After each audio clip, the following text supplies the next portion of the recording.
mercati erano concessioni di re e imperatori.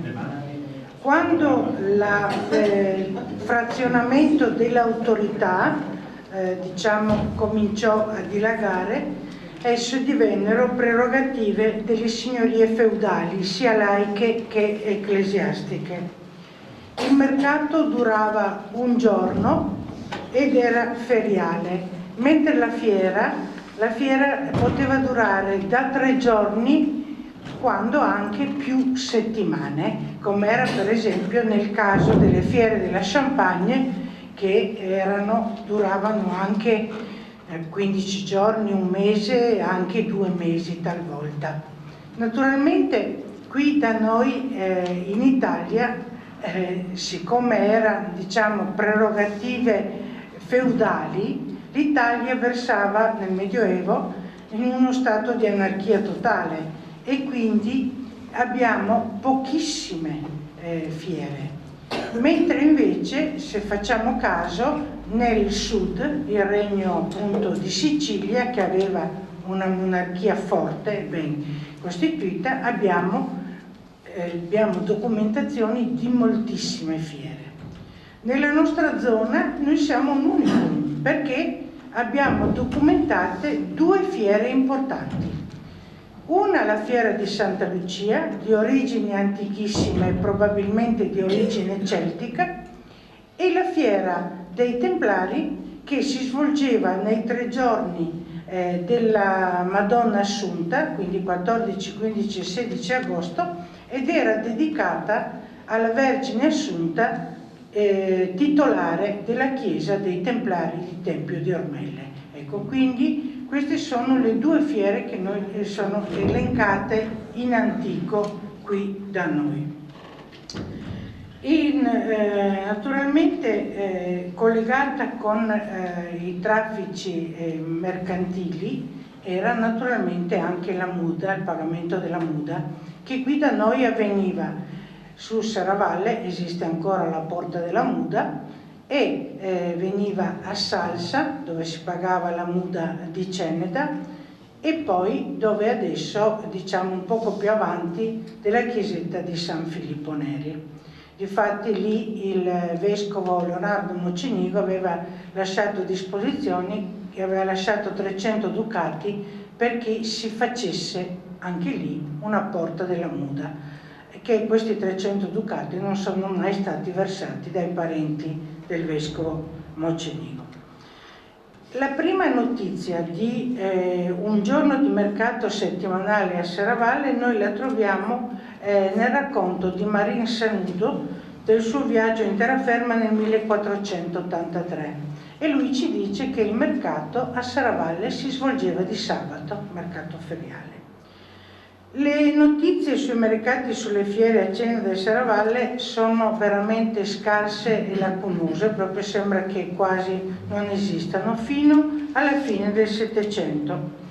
E questo ci meraviglia altamente, poiché gli storici del 500 e del 600 non fanno che ribadirci che Serravalle era un perpetuo mercato per servigio della Germania.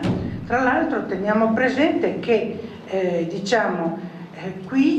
queste nostre località, Ceneda e Serravalle, erano al centro del traffico commerciale che da Venezia risaliva ai paesi germanici, e naturalmente si comprava e si vendeva di tutto proprio a Ceneda e a Serravalle. Però i documenti o sono andati persi o non si sa cosa è successo. Qualcuno dice appunto che sono andati a finire nel mare di Venezia, però non ci sono. Le prime notizie dettagliate sul mercato e le fiere di Serravalle si trovano in un documento del 5 marzo 1791 in cui viene detto che il primo mercato di Serravalle fu stabilito il 31 gennaio 1593 e doveva farsi il venerdì di ogni settimana. Poi naturalmente dall'anno 1526 si parla appunto della fiera di Sant'Augusta, che si svolgeva 3 giorni ad agosto e in cui si poteva commerciare ogni genere di mercanzia.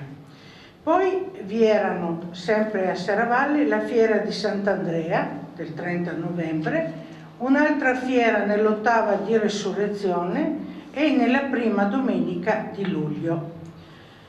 Le prime notizie di mercati e fiere a Ceneda le troviamo elencate nelle disposizioni emanate dal podestà di Ceneda Mattio Soranzo nel 1781. Ecco, questo è il primo podestà che abbiamo a Ceneda, perché prima, essendo Ceneda una contea vescovile, quindi contea feudale, dipendeva dal vescovo, non c'erano certo i podestà veneziani. Podestà veneziano, dopo la morte del vescovo Lorenzo da Ponte, Venezia si fa forte e entra di prepotenza a Ceneda. Ecco, il primo podestà appunto ordina che il mercato settimanale a Ceneda debba farsi di giovedì, tranne nei giovedì festivi, ecco, e tra l'altro dà alcune disposizioni anche per lo svolgimento, diciamo, sia delle fiere che dei mercati, dicendo per esempio che le biade dovevano vendersi sotto la loggia in piazza, che tra l'altro doveva essere assegnato agli ebrei un luogo a Concio per vendere la strazzeria. Che cosa si intendeva la strazzeria? Era una vecchia disposizione veneziana che permetteva agli ebrei di non commerciare in panni, bensì in stoffe fallate. Naturalmente gli ebrei, che erano furbi, che cosa facevano? Bastava che ci fossero 2 righette o qualcosa che non andava in un pezzetto di una pezza e loro lo vendevano come strazzeria. Naturalmente era la cosa che interessava di più. Difatti si sa che anche nel ghetto di Venezia i veneziani andavano appunto per comprare queste strazzerie che erano magari un bellissimo pezzo di stofo e che aveva solo magari, che mancavano solamente un pezzetto. Quindi anche qui a Ceneda doveva esserci un luogo apposta perché gli ebrei potessero vendere appunto la strazzeria e tra l'altro gli animali dovevano essere commerciati abbastanza lontani dalla fontana per non inquinare l'acqua. Ecco, quindi queste disposizioni naturalmente servivano per il buon andamento, ma il buon andamento del mercato e delle fiere era anche dato dalla presenza dei militari, perché noi abbiamo ogni volta che si doveva fare per esempio qualche fiera veniva richiesta la presenza di soldati. Mi pare che erano 10 a piedi oppure 6 cavalieri, ecco, che dovevano venire e fare ordine pubblico durante lo svolgimento dell'evento. Nel 1811 ecco, ci sarà una disposizione che vietava il gioco d'azzardo in epoca di fiera sia nei caffè che nelle case private. Quindi anche nelle case private era vietato in questo periodo. Il 25 giugno del 1818, dopo parecchie richieste che era stata fatta dalla comunità di Ceneda alle autorità, fu concessa alla città di Ceneda una fiera annuale di 3 giorni, 4, 5, 6 agosto, per la ricorrenza di Sant'Osvaldo. Sant'Osvaldo, re di Northumbria, ecco. Non si capisce questa insistenza per avere una fiera in questa ricorrenza, visto che precedentemente non è che ci fosse un culto, diciamo, molto spiccato. Ecco, c'era solamente una devozione locale nell'oratorio di Sant'Osvaldo a Tremeacque che apparteneva ai Doglioni. Ecco. Quindi ad un certo punto però la cittadinanza chiede questa fiera e viene concessa. Nel 1820 abbiamo un elenco di fiere e mercati a Ceneda. Allora, il mercato settimanale si svolgeva di giovedì, tranne quando era giovedì di festa. Poi c'era Sant'Iziano 15-16 gennaio, Sant'Osvaldo 4-5-6 agosto, San Paolo 25 gennaio, San Gottardo 5 maggio. E nel comunicato si specificava che la fiera di Sant'Iziano e i mercati di San Paolo e di San Gottardo erano di origine antichissima. Ecco, il mercato di San Gottardo si svolgeva ai piedi di quella che adesso noi la vediamo lassù, la chiesetta di San Gottardo, dove adesso, ecco, nel luogo dove adesso c'è la Villa dei Minervi. Lì c'era il mercato di San Gottardo. Era un mercato antichissimo, tra l'altro San Gottardo era un santo venerato in maniera particolare dai Franchi, era un culto dei Franchi, e tra l'altro era il protettore dei commercianti, perché viene anche raffigurato appunto con le bisacce. E tra le varie disposizioni per festeggiare Sant'Osvaldo vi erano le corse dei cavalli, per esempio i famosi barberi, che si svolgevano sulla Rizera, e naturalmente il primo, secondo e terzo ricevevano premi in denaro. Ecco, l'arrivo era praticamente dove c'è la chiesetta dell'oratorio di Sant'Antonio. Poi c'erano naturalmente diverse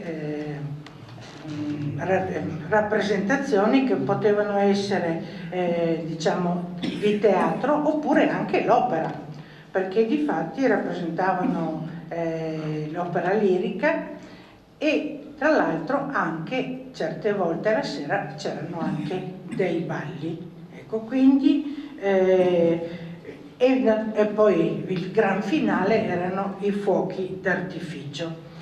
Nella cattedrale gli illustri monsignori recitavano il panegirico di Sant'Osvaldo e il vescovo cresimava i bambini.